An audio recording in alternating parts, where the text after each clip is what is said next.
Hola, estamos con el ministro de Justicia y Paz, Marco Fioli, para conversar justamente sobre algunos temas que han surgido en estos días en relación con el sistema penitenciario y el hacinamiento.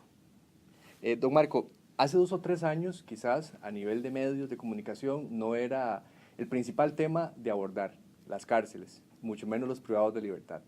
Hasta que usted asume, incluso con la exministra Cecilia Sánchez, pareciera que este tema se ha convertido en uno de los principales a nivel de medios de comunicación y de la opinión pública.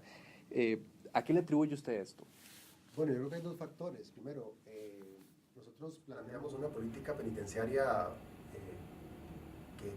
de la que estamos convencidos, una política penitenciaria basada en la posibilidad de reinsertar a las personas. Y eso pasaba también por denunciar una serie de prácticas, digamos, que han convertido al sistema penitenciario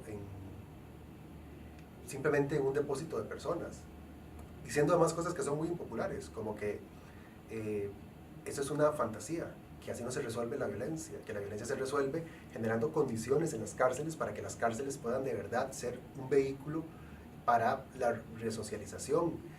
Y luego porque hubo un par de acontecimientos que tuvieron que ver con órdenes judiciales de hacer traslados de personas que generó una distorsión que hasta el día de hoy la seguimos padeciendo con todo este rollo de las liberaciones masivas y tal. Y yo creo que cuando uno visibiliza además a poblaciones minoritarias siempre corre el riesgo de sufrir, digamos, del encrespamiento y de la oposición y de la tensión con ciertos sectores. Y creo que en esto ha sido clarísimo. A propósito de que usted menciona los traslados de la población privada de libertad a centros semi-institucionales, esto ha existido desde siempre. O sea, todos los gobiernos lo han hecho. Lo que resulta curioso es, ¿por qué si los gobiernos anteriores lo hicieron, no es hasta esta administración que se le cuestiona? Claro, porque, no sé, seguro en los gobiernos anteriores y en los periodos anteriores había una menor penetración de redes sociales y de, digamos, toda esta fluidez de información que hay hoy en día que permite que además haya también distorsión de la información. En efecto, los traslados de centros institucionales a centros semi-institucionales se han hecho siempre. Es decir, porque esto tiene una lógica.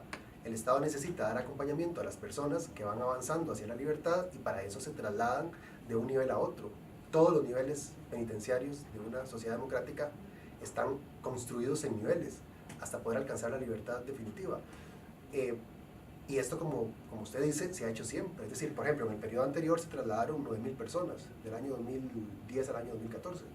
Durante este periodo más o menos han sido 7.500 personas, pero a alguien se le ocurrió que esto era una liberación masiva, que nosotros hicimos una liberación masiva, no sé, que la ministra Sánchez y yo nos parábamos en Reforma, abríamos los portones y le decíamos a la gente, para afuera todos, para afuera, el que pueda salir en 10 minutos se va para la calle.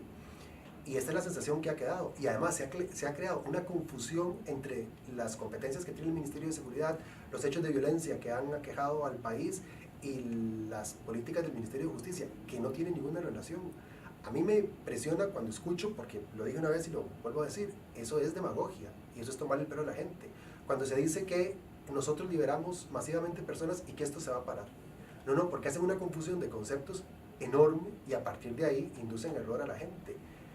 Cuando nosotros llegamos al Ministerio de Justicia, los niveles de hacinamiento estaban en niveles escandalosos. Entonces, hay dos jueces de ejecución de la pena que nos ordenan puntualmente hacer el traslado de un grupo de privados de libertad de un régimen a otro. ¿Por qué? Porque aquello era simplemente inasumible. Ni en este gobierno, ni en el anterior, ni en el trasanterior, ni en el que viene a partir de mayo, uno podría negarse a acatar una orden de un juez, porque uno comete un delito.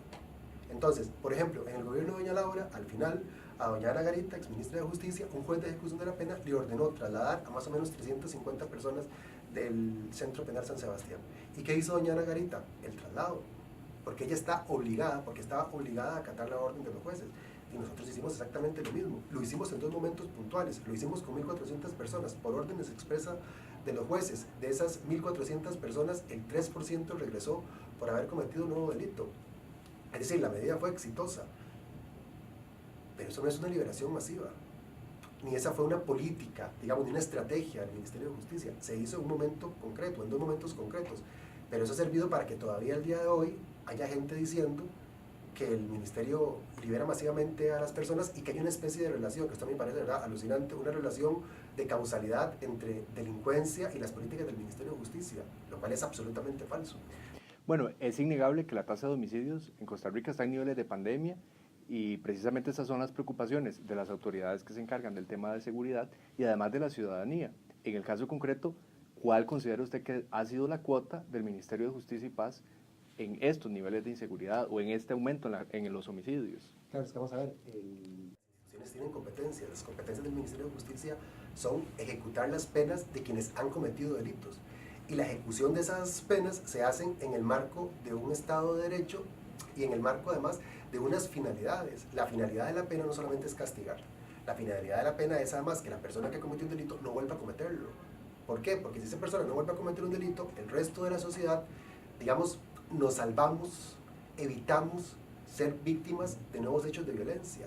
Por eso es que es tan importante que lo que se haga dentro del sistema penitenciario sea efectivo. No sea simplemente, como algunos anuncian, con un enorme simplismo y con una enorme irresponsabilidad, castigo. Eso es fantasear, porque el otro día escuchaba a un periodista, nosotros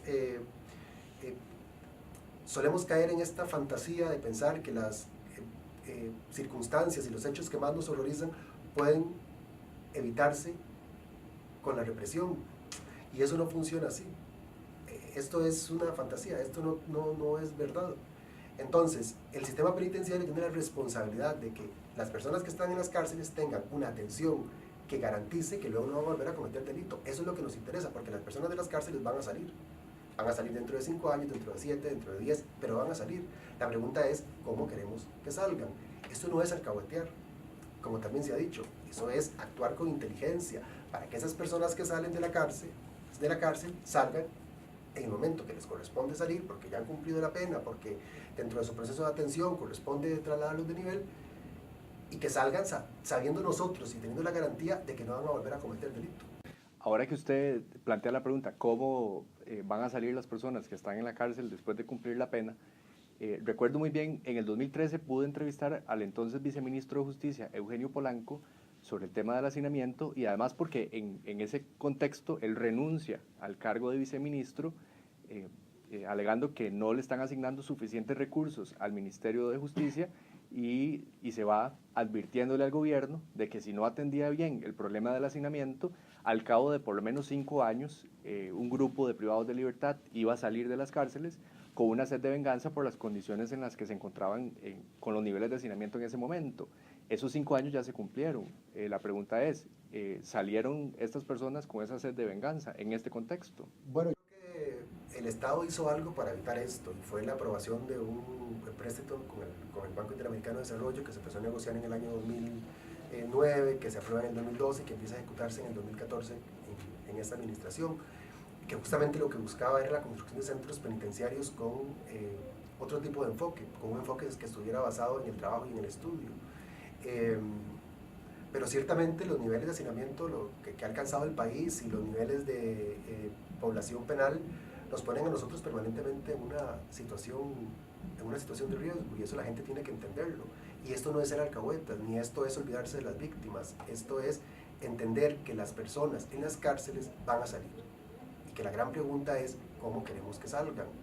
Y cuando uno se da cuenta de que estas políticas que se recomiendan de mano dura y de castigo y de garrote se han venido aplicando durante 25 años con resultados francamente desastrosos, porque hace 10 años la gente decía que su principal preocupación era la seguridad, y se endurecieron las penas y se crearon nuevos delitos.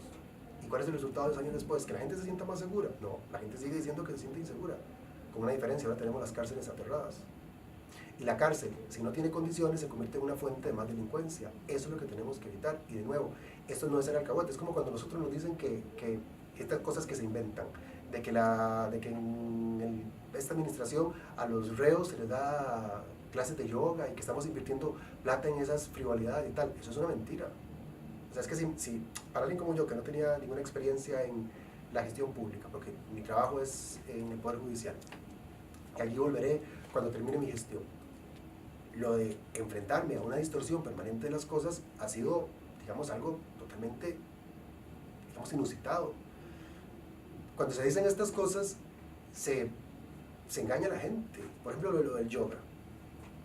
Siempre hay grupos voluntarios en los centros penales. Dentro de los grupos voluntarios hay grupos que llevan deporte, hay grupos que llevan arte, hay grupos que llevan este tipo de técnicas como el yoga, o hay gente que lleva sus cultos religiosos, etcétera. Que además hay gente que hace una labor muy importante, que colabora con el Estado en darle a las personas herramientas para que luego puedan salir, digamos, ajustándose a las normas de convivencia. Pero se inventan estas cosas como lo del yoga, que uno dice, pero ¿esto de dónde sale? Esta gente llega, hace sus cursos, se había hecho un convenio con una fundación que al ministerio no le cuesta nada. No es que estamos privilegiando a nadie, estamos dando instrumentos para que las personas no vuelvan a cometer actos de violencia, que es lo que nosotros queremos, que no haya más violencia en el país. Ahora, entendiendo que las personas van a salir de la cárcel al cabo de pocos meses o muchos años, ¿por qué ustedes insisten en la política o más bien en apostar por la reinserción social como una política pública y no mantener, por ejemplo, a las personas, si lo condenaron a 5 o 10 años, todo este tiempo en la cárcel con estos programas de atención, por ejemplo? Es una idea que se vende, que las personas tienen que cumplir su pena de cárcel, la totalidad, digamos, en un nivel institucional. Yo tengo que decir que eso no pasa en ninguna parte del mundo. No hay un régimen democrático, uno solo, en el que el sistema penitenciario contemple que las penas deban ejecutarse integralmente dentro de uno solo de los niveles que existen. Eso no pasa en ningún país democrático, y este es un país democrático. Nosotros apostamos por la reinserción porque es la única forma de evitar lo que queremos, que es que haya violencia. Entonces, el acompañamiento que dan los funcionarios técnicos de las personas que están privadas de libertad es un acompañamiento dirigido a evitar que se repitan actos de violencia. Y eso significa que nosotros tenemos que permitir que las personas, de acuerdo a su propio desempeño y al criterio de los expertos, vayan avanzando o no dentro del sistema. Quiero decir, si yo cometo un delito y no me someto a ninguno de los planes de atención, no hago mis cursos, por ejemplo, si tengo adicciones de adicciones o de habilidades para la vida o lo que me ofrezca el sistema, pues eso implicará que la posibilidad de salir se vaya alargando. Si yo me comprometo a todo, si yo tengo apoyo familiar, si yo no tengo problemas de convivencia, si yo demuestro que estoy avanzando, entonces las posibilidades de ser promocionado de nivel aumentan. Pero esto además, tengo que decirlo, no es una decisión política, esta es una decisión técnica. Yo tampoco vengo aquí en la mañana si me siento a ver quién pasa de nivel y quién no.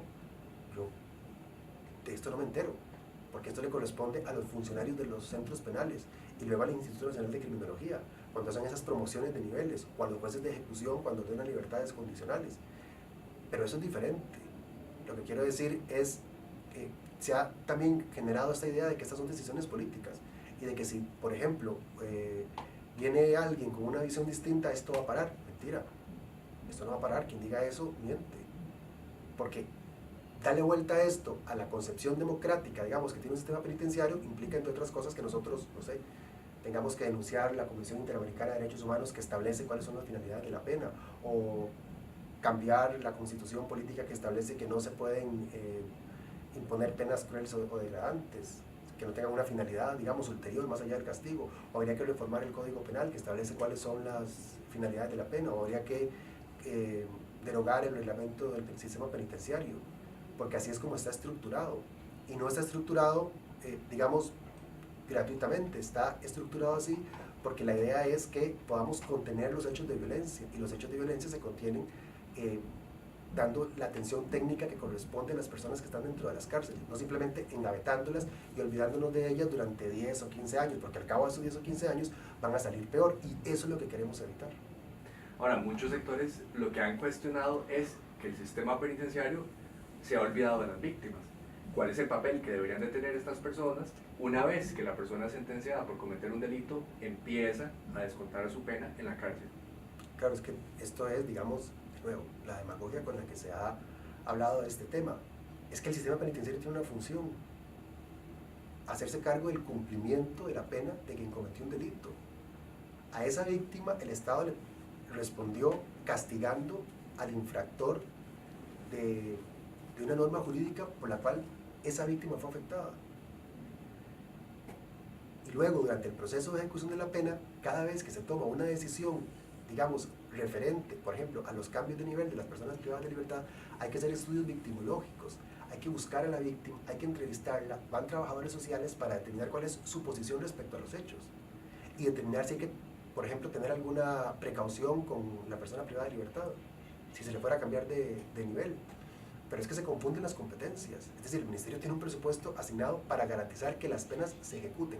Y ojo, yo no digo que las víctimas no tengan que tener, digamos, un papel más protagónico y que el Estado no tenga que generar otro tipo de alternativas, que es lo que se lograría, por ejemplo, si se aprueba el proyecto de ley de justicia restaurativa, o que es lo que se quiere lograr con el recién aprobado proyecto de penas de utilidad pública, que las víctimas sean resarcidas también de una manera no solamente económica cuando hay acciones civiles resarcitorias, sino también de una forma más integral a través de una, digamos, construcción del proceso penal en la que la víctima no sea simplemente una espectadora, como ha sido históricamente.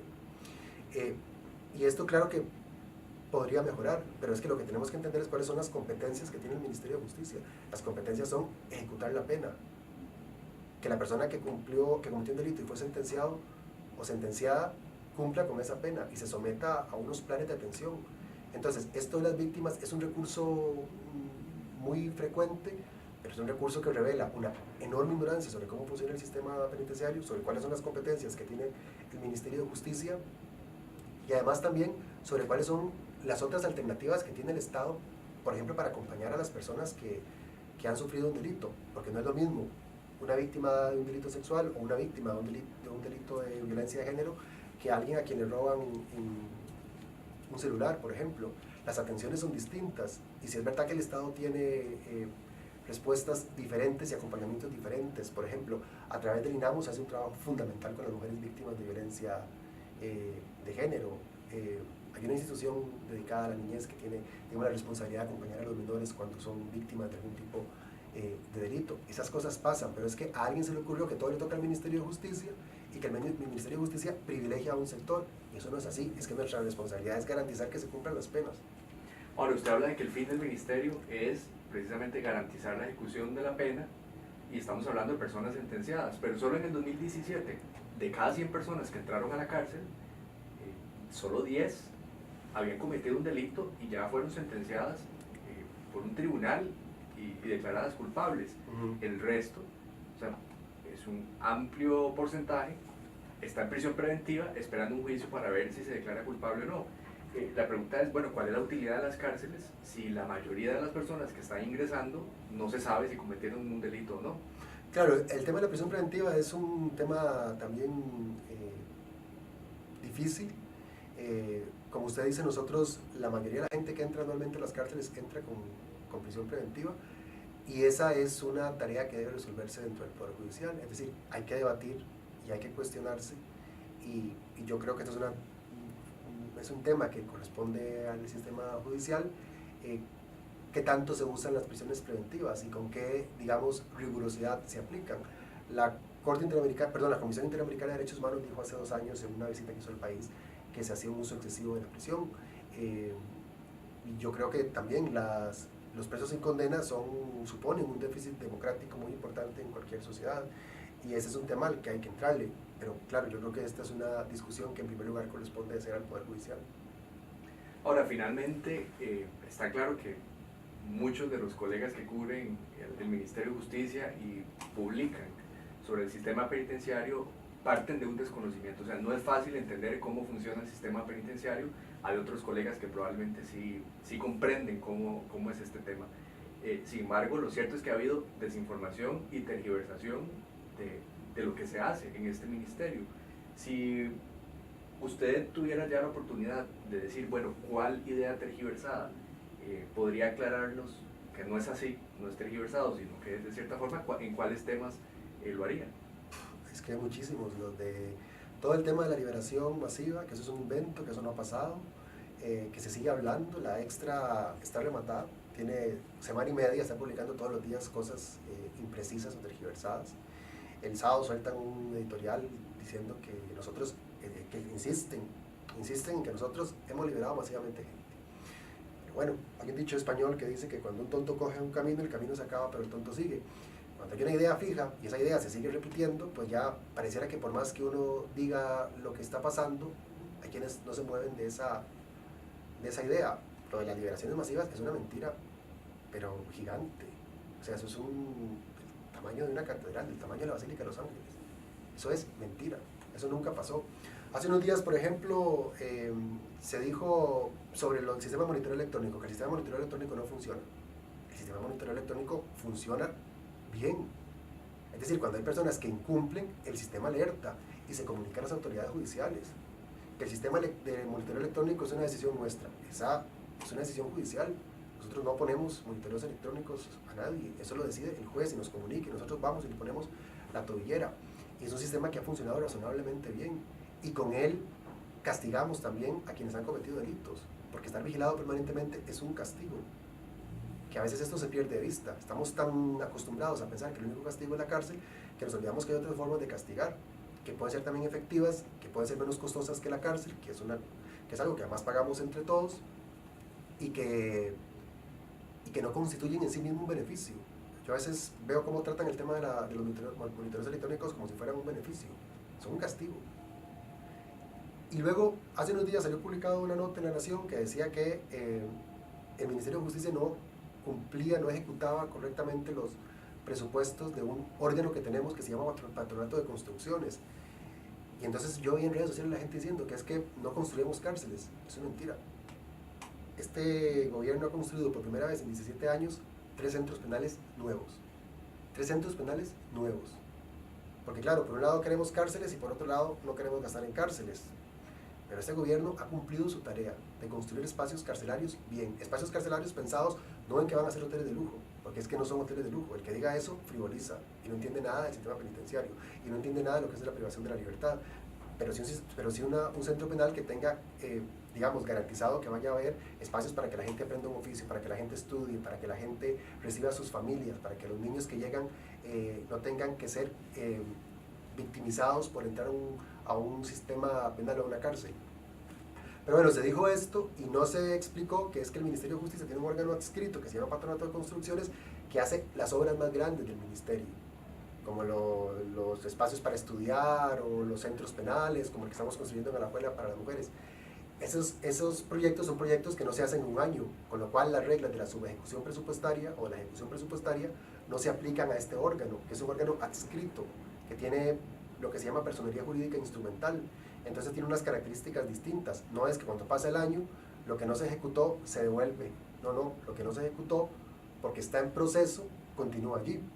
Entonces, por ejemplo, nosotros, una cárcel como la de Alajuela, que estamos en proceso de construcción, que ya se abrieron los procesos de contratación, etc., ustedes entenderán que si uno para hacer una casa de 150 metros cuadrados tarda 6 meses, para hacer una obra en 13 hectáreas, de 13.000 metros cuadrados, pues se va a tomar un tiempo. Entonces, claro, esto durará más o menos 1 año y medio en terminarse.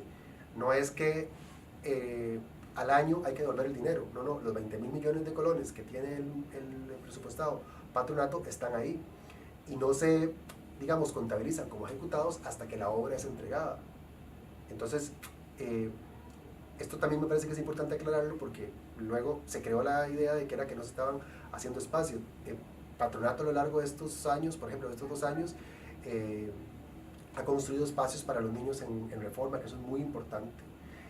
Ha hecho cuartos para la policía, que también es muy importante, la atención que se le da a la policía penitenciaria. Ha hecho espacios para la educación, etcétera, en los centros penales. Se ejecuta permanentemente, porque además hay otra idea.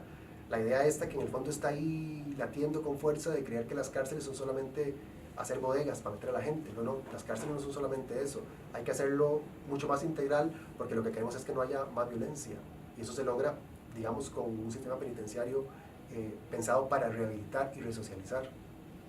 Bueno, Marco, muchas gracias por el espacio y esperamos que sirva como un espacio educativo para las personas que nos están observando desde Facebook. Muchas gracias.